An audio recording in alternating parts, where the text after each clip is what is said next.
نے اجازت دی ہے کیا ایک بچی اپنے کورس کے بارے میں بھی نہ پوچھے؟ مجمع نے میری بات نہیں مانی، وہ بات مانی کیونکہ اس میں ان کا فائدہ تھا۔ لیکن آغا سیس ثانی زندہ ہیں، صحیح سلامت ہیں، خدا ان کو طول عمر دے، مزید صحت کے ساتھ وہ نجف کو سنبھالے ہوئے ہیں، جا کے لوگ پوچھ سکتے ہیں، معلوم بھی کر سکتے ہیں۔ ان کی کتابوں میں بھی چھپا ہوا مسئلہ آ گیا، اس میں سے کوئی ضرورت ہی نہیں کہ یہ کہہ رہے ہیں وہ کہہ رہے ہیں۔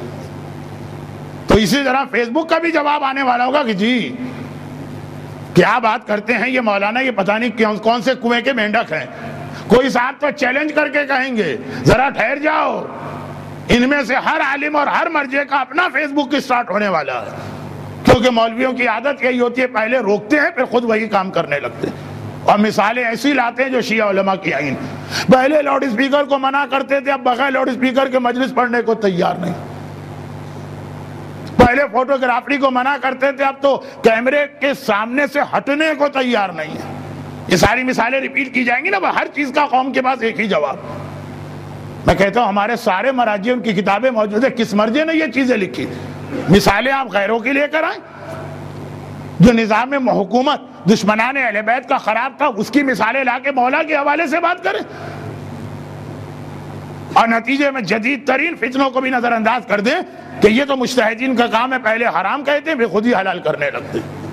تو دیکھیے اس کا جواب ملے گا۔ شیطان مر کوئی تھوڑی گیا، وہ مجھ سے زیادہ طاقتور ہے، اس کا میڈیا مجھ سے زیادہ اسٹرانگ ہے، لیکن میرا کام اپنا پیغام دینا، اور خاص طور پر اس لیے دینا کہ قوم میں اتنی بیداری اور اویئرنس، یہ کربلا کا سب سے بڑا مقصد تھا۔ کربلا کا اصل مقصد کیا تھا؟ سوئے ہوئے مسلمان کو جگا دو، اسے اتنا ویل اویئر کر دو کہ پھر ضرورت نہیں ہے کہ ہر بار حسینی اس کے پاس آئیں اور کہیں کہ دیکھو یہ یزیدی فتنہ ہے، مقابلہ کرو۔ ایک جملہ کہتا ہوں اور بس، یہ ایک جملہ پوری ایک مجلس ہے۔ آج میں نے وقت کے اعتبار سے بھی 2 مجلسوں کے برابر بات کی، اور موضوع کے اعتبار سے بھی 4-5 مجلسیں ایک میں جمع کر دی۔ آپ کی اس وقت ذہن کی وہی حالت ہے، چہرے میں دیکھ رہا ہوں، جیسے آپ 3 دن کا کھانا ایک وقت میں کھا تو لیں گے، پھر جو پیٹ پھٹنے لگتا ہے نا، وہ کیفیت اس وقت آپ کے دماغ کی ہے۔ لیکن یہ آخری جملہ، یہ ایک جملہ ہے پوری ایک مجلس، کیونکہ عموماً یہ مجلس میں 11 محرم کو پڑھتا ہوں، جہاں پہلے 10 دن پڑھا خلاصہ، تو اتنی دفعہ میں نے پڑھا ہے کہ آپ نے سنی بھی ہوگی۔ وہ یہ کہ دشمنان اہل بیت کا ایک اعتراض ہے، یہی فیس بک والی مثال، اور دوسری مثال کربلا میں خاندان اہل بیت کو نعوذ باللہ اتنا ظلم کے ساتھ دبا دیا گیا کہ یزید کے بعد بھی بہت سارے ظالم حکمران آئے، پھر کوئی اہل بیت میں سے نہیں اٹھا۔ اب ان کے انداز تو اور بھی توہین آمیز، میں تو اتنا جملہ کہتے ہوئے بھی مجھے لگا کہ جملہ توہین والا بن گیا۔ کہا کہ کیا اس کے بعد بھی شرابی، کبابی، زانی، ہر گناہ کرنے والے حکمران نہیں گزرے؟ قرآن کی تلاوت کر رہا ہے، پتہ چلا تو حکمران بن گیا، قرآن کو ایسی ٹھوکر ماری کہ قرآن پھسلتا ہوا مسجد کے باہر گیا، ھذا فراق بینی و بینک، بائے قرآن آج میرے اور تیرے درمیان جدائی ہو گئی۔ اور یہ وہ تھا جس کا لقب تھا حمامت المسجد، مسجد کا کبوتر، 24 گھنٹے مسجد میں مصلی پر بیٹھ کے قرآن پڑھتا۔ پھر کیوں خاموش رہا ہر امام؟ دشمنان اہل بیت تو اپنے انداز سے کہتے ہیں نا، دیکھا کتنا ظلم کر کے اس خاندان اہل بیت کو ڈرا دیا گیا، اور ہم کہتے ہیں نہیں، مسئلہ یہ نہیں ہے، مسئلہ یہ ہے کہ اہل بیت تو امام تو خالی 12، ظالم تو 12 کروڑ ہیں۔ اگر یہی طریقہ ہو کہ ایک ظالم کا ایک امام مقابلہ کرے تو 12 امام 12 ظالموں کا خاتمہ کریں گے، پھر جو باقی بچیں گے۔ تو یہ طریقہ نہیں ہوتا ہے، طریقہ یہ ہوتا ہے قوم کو اتنا بیدار کر دو کہ ایک بار ان کی سمجھ میں آ جائے حسینیت کیا ہے، یزیدیت کیا، پھر وہ خود ہی ہر اپنے یہ زمانے کے یزید کا مقابلہ کریں گے۔ اور دلیل میں دیتا ہوں 41 ہجرہ، مولا کی شہادت سے 61 ہجرہ، آقا حسین کی شہادت تک 20 سال ہو، کیا ظلم نہ ہوا عالم اسلام میں؟ ایک موومنٹ مسلمانوں نے خود سے نہیں چلائے، مسلمان بیٹھے تھے چپ کر کے، وہ ڈرے۔ اور 61 ہجری کے حسین کی شہادت کے بعد سے لے گئے 132 ہجری 132 ہجرہ خاندان بنو امیہ ختم ہونے تک 60 سال میں 67 تحریکیں مسلمانوں نے خود اپنے زمانے کے ظالم حکمرانوں کے خلاف چلائی۔ یہ مقصد تھا حسین، مسلمان سیکھ جائے ظالم کی پہچان، اسلام کی معرفت، اور کس طرح اس کا مقابلہ کرنا۔ پھر اب ضرورت نہیں ہے کہ امام میدان میں آئے. اب ہر دور کا مسلمان اپنی ذمہ داری سمجھ کے اپنے زمانے کے فتنے کا مقابلہ کرے گا، چاہے وہ زمانہ ہو جب امام ظاہر ہیں، چاہے وہ زمانہ ہو جب امام غائب. ایران اور عراق اور لبنان اور حزب اللہ یہ سب اپنی ذمہ داریاں سمجھ کے جو قربانیاں دے رہے ہیں. ہم اتنی قربانی نہیں دے سکتے کہ اپنے گھر کے ڈش اینٹینا کو اور اپنے گھر کے فیس بک کو کنٹرول کریں. اور حسین کا یہ مشن سوتے ہوئے کو جگا دینا ہے، جاہل کو باخبر بنا دینا.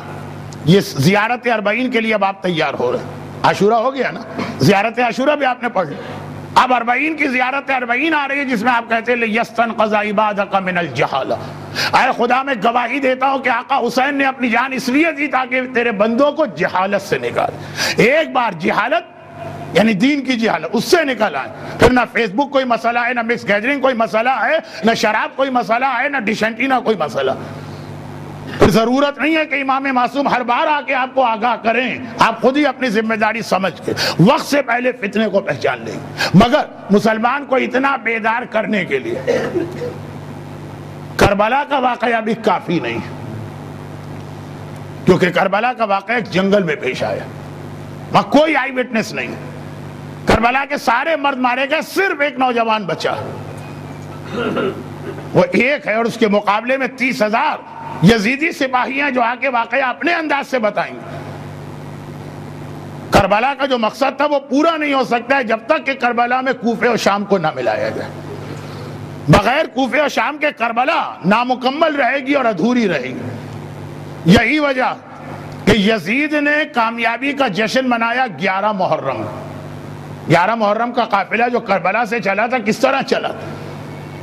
دیکھیے آپ نے یہ جملہ سنا ہوگا، آپ روئے بھی ہوں گے، لیکن جملے پہ غور بھی کیجیے کہ یہ قافلہ جہاں جہاں سے جا رہا ہے شہروں کو دلہن کی طرح سجایا گیا، بچوں کو نئے کپڑے پہنائے گئے، مرد سڑکوں پہ کھڑے ہیں، عورتیں مکان کی چھتوں پر، کیونکہ حاکم کا حکم آیا ہے آج ہمیں کامیابی ہوئی ہے، ہمارے دشمنوں کو شکست ہوئی. یعنی 11 محرم کو یزید نے اپنی کامیابی سمجھ لی، اور اہل بیت نے کامیابی کا جشن منایا ہے اربعین کے دن، جب زینب پلٹ کے اسی کربلا میں آئی تھی جہاں 11 محرم کو جہاں سے گئی. وہ ہے کامیابی، اربعین کامیابی. اربعین کس کا نام؟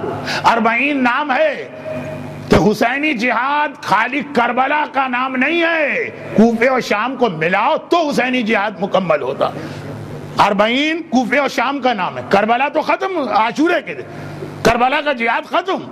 اب کربلا میں مزید کوئی جنگ نہیں ہوگی، اب جو جنگ ہوگی وہ کوفے کے بازاروں اور شام کے درباروں میں لڑی جائے گی، وہ ذہنوں کو جھنجھوڑے گی. جملہ میں نے اپنے لیے کہا، بہت بڑا جملہ تھا. میں نے کہا میں ذہنوں سے برف پگھلانا چاہتا ہوں، میں کیا اور میری صلاحیت کیا. یہ مقصد سجاد کا تھا، یہ مقصد زینب کا تھا. البتہ آپ کربلا پہ اتنا نہیں روئیں گے جتنا کوفے اور شام پہ روئیں گے. یعنی مطلب یہ ہوا کہ اصل جہاد جو ہے نا اس کے لیے بڑی روئیں گے. زیادہ کیوں روئیں گے؟ کیونکہ زیادہ بڑا امتحان کوفے اور شام میں. یہی امتحان آپ کو آج اپنے زمانے میں دینا ہے. فیس بک اسی ٹائپ کا امتحان، سب تالیاں پیٹ رہے ہیں، اس کے بیچ میں حق کی بات پہنچانا. کوفے اور شام میں زینب کو کوئی بہت ہی فیوریبل یا اپنا سننے والا مجمع نہیں ملا تھا. تالیاں پیٹنے والا، آوازیں لگانے والا، ٹونٹنگ کرنے والا، مذاق اڑانے والا. اس کے اندر جس طرح زینب نے پیغام پہنچایا، زینب کی کنیزوں اور سجاد کے غلاموں کو اسی انداز سے آج عمل کرنا، تب حق کربلا ادا ہوگا. لیکن میں ایک ایسا جملہ کہہ گیا کہ جس کے بارے میں میرے ذہن میں شک آ گیا. یہ لوگ سوال کریں گے مولانا یہ جملہ آپ نے کیا کہا؟ میں نے جملہ یہ کہہ دیا کہ کربلا سے زیادہ مصائب کوفے اور شام میں ہوئے. یہ جملہ میں نے کیسے کہہ دیا؟ میں کون ہوں؟ میں کہاں سے جج بن گیا کہ میں فیصلہ کروں کون سی بڑی مصیبت؟ ہاں، فیصلے کا حق کس کو ہے؟ سجاد کو، کیونکہ سجاد کربلا میں بھی تھا، سجاد کوفے اور شام میں بھی تھا. سجاد یہ بتا سکتا ہے کہ ہاں ہم نے کہاں زیادہ بڑا امتحان دیا. مولا سجاد تو چلے آپ ہی بتا دیجیے، مولا آپ نے کربلا میں زیادہ بڑا امتحان دیا یا شام میں زیادہ بڑا امتحان دیا؟ اب میں اس کو اس طرح کہتا ہوں کہ اپنے ذہن کیونکہ ابھی عاشورے کو زیادہ دن نہیں گزرے، تو کربلا کے مصائب بھی ذہن میں، اور کوفے کے بازار میں اہل بیت پہنچ گئے ہیں تو کوفہ بھی ذہن میں، دونوں کو جمع کیسے کرو؟